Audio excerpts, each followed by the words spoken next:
So as you see, we don't have any tweaks yet, and the server can't find anything. So what we're going to do is we're going to go back to our app, and we're going to add some annotations here. So we're going to annotate any property we want to be able to tweak in the UI here. So I'm just going to start tweaking some of these properties of the drawing. And then I'm going to go ahead and run. And then we can watch it pop up here.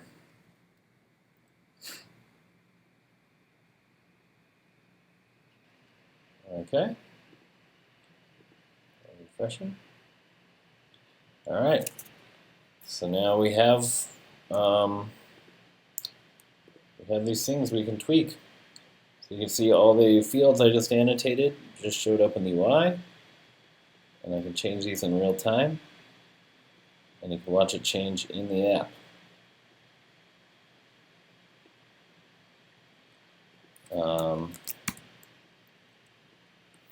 So you can even just change the values here. And this is why we're using Firebase real-time database, because it's very real-time. You can change this stuff, and it almost updates instantly in the app, which is very useful. Let's go ahead and add some more tweaks here.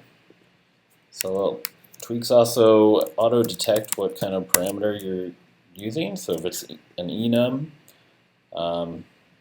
you can definitely, it will auto-detect all the enums and give you choices. So let's try that.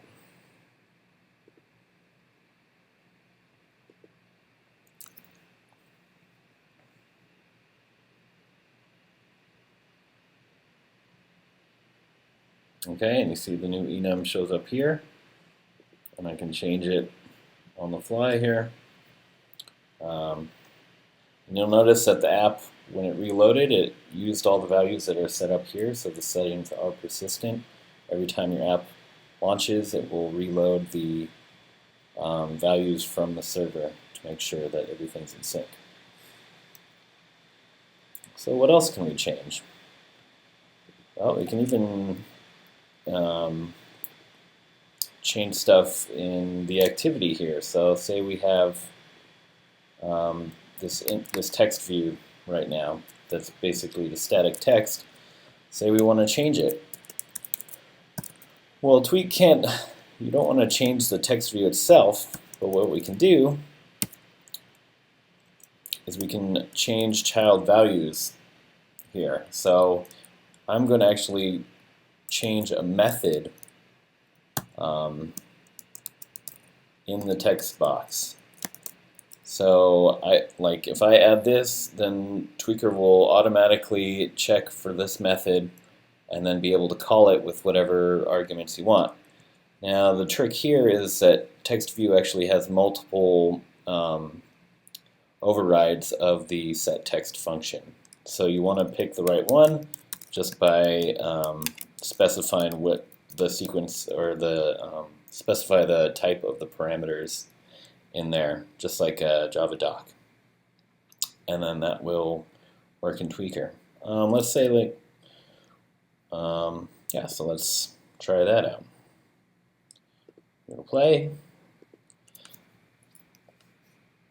Okay, app loads. You see the new. Now it's ready for any string that we can type in. The classic, and you can see it's updating as I'm typing, so that's pretty fun. You can maybe use this to build conversational UIs or something and interact with your users in real time, kind of Wizard of Oz technique. So next, let's see what else we can do. What happens when you tweak a method?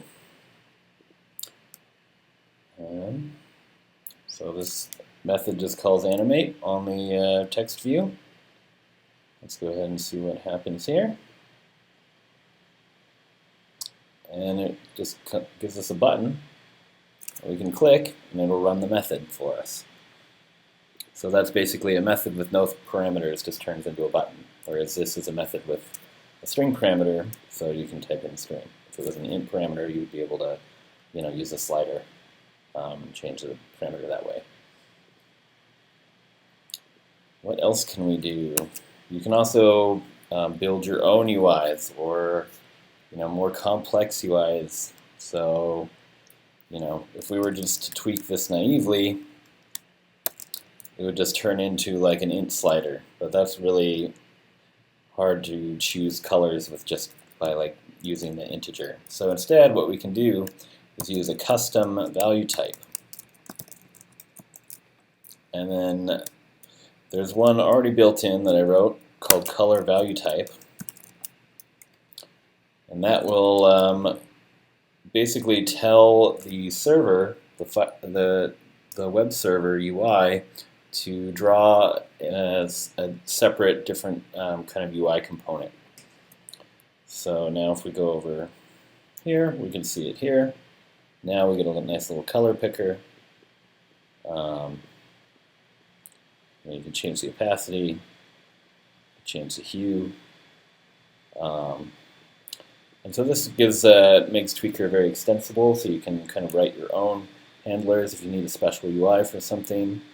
You can just write the JavaScript for it and then write a value type for it that will handle all that. And that's about it for Tweakr. So go forth and enjoy. Bye bye now.